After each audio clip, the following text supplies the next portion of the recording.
This is Gracie Bev. Welcome to my channel. Enjoy watching as I'll cook my new recipe, the lauoy Surigaonon dish. I love eating this lauoy Surigaonon recipe. This is my favorite when I so tired of eating meat products. So now let's start cutting the vegetables. After washing the squash, I didn't peel off the skin. I just sliced it enough to cut it into my food processor, the Saladmaster food processor.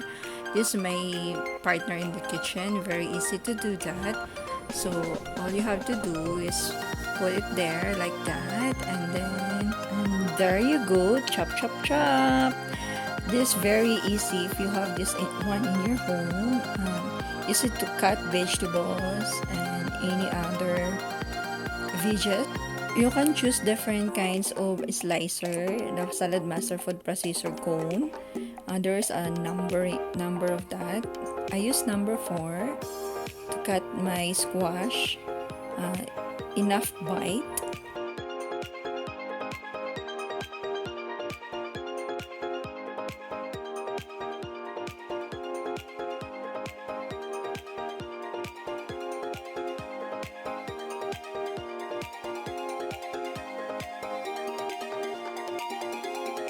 After all, I cut all this squash using my food processor. I will follow to wash my string beans and then my pako.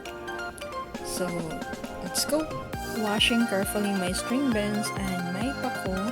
Usually I used to wash the string beans like that, and then I didn't cut it using knife. I just cut it using my hands to check if the pako and the string beans are still crunchy.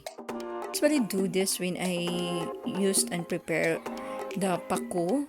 I carefully wash it one by one to check if there's a leeches, linta.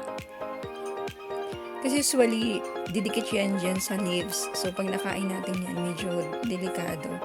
Kasi usually, ito tumutubo yung pako. Nandun siya sa mga side ng lake. Doon siya nakukuha itong pakong to. Usually, I'm so maarte in preparing my food for my family. Because I believe in the saying, nutritionally, eating well is a form of self-respect.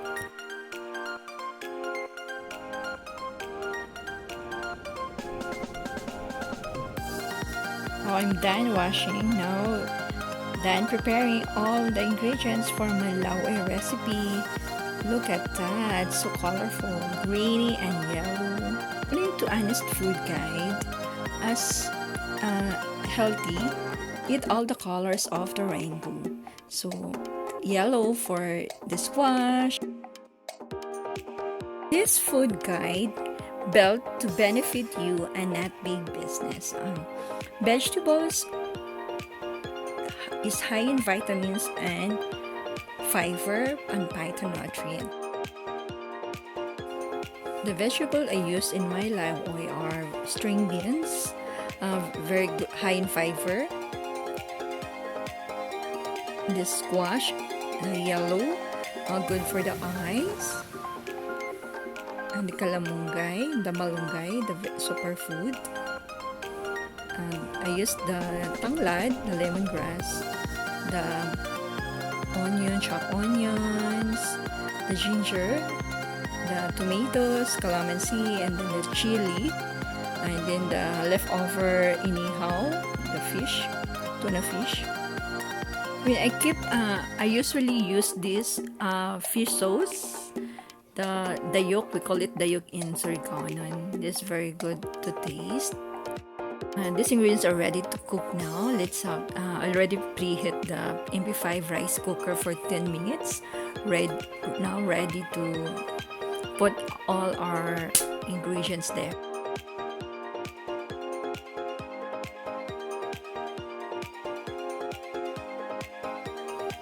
So now let's start cooking. So after, I think it's hot already. I use water to test it if it's already hot. There you go. So put all together all the ingredients there.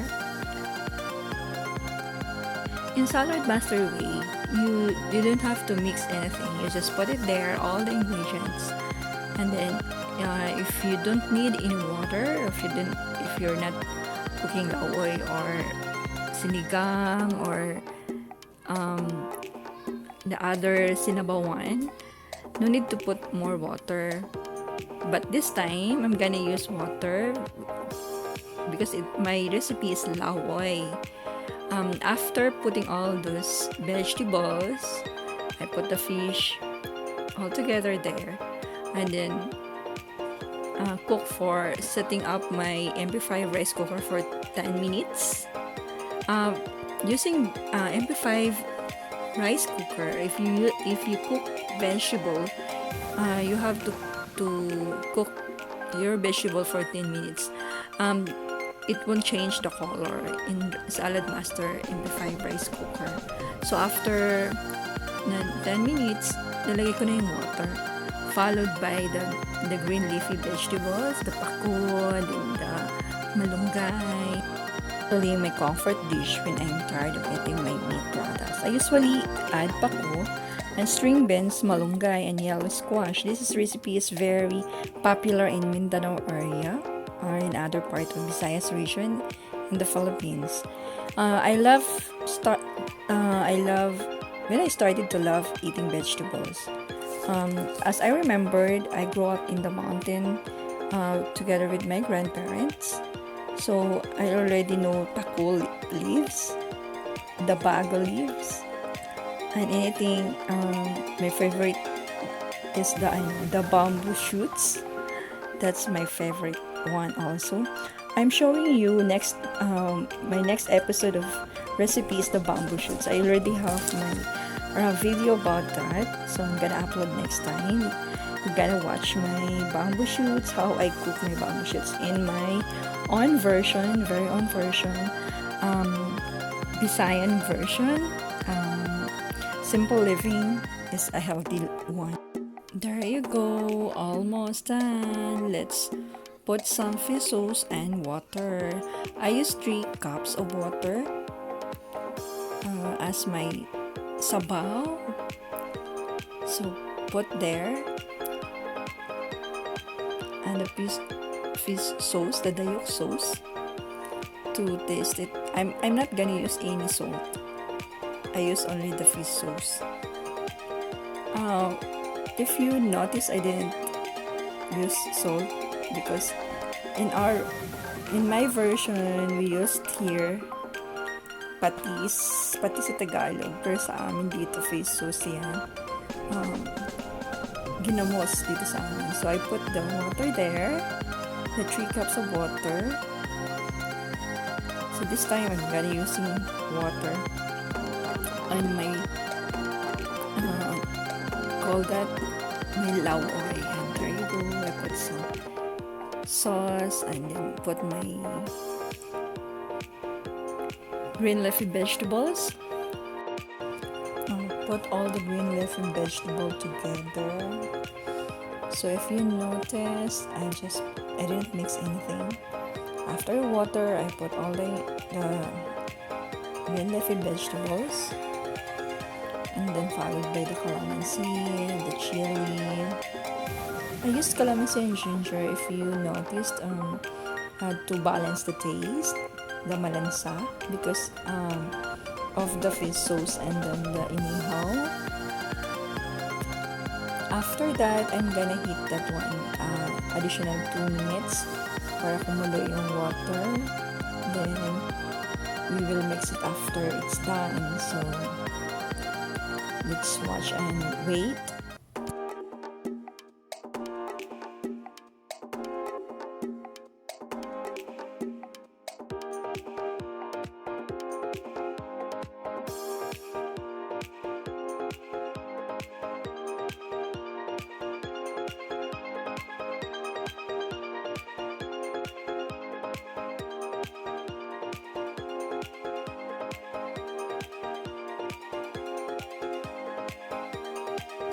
After waiting for 2 minutes, there you go, it's done.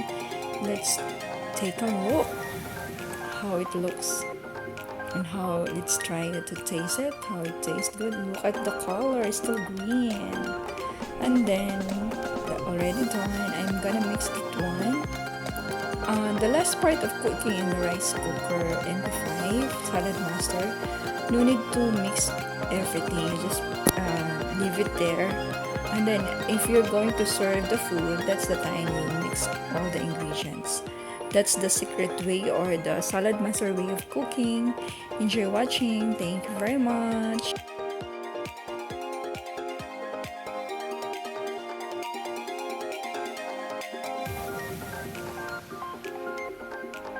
And now this is ready to serve. Let's try muna how it tastes. Usually, hindi ako masyadong naglalagay ng maraming seasoning salt. Mas maganda yung medyo matabang lang siya. Kasi kung magdadagdag ka, at least you can choose any, or you can add salt. Unlike kung maalat na siya, paano mo pa siya gagawa ng remedyo? Pero kung matabang pa siya, you can still add on. Okay? Hope you enjoy watching my recipe. That's my way of cooking, sharing some healthy benefits of cooking food.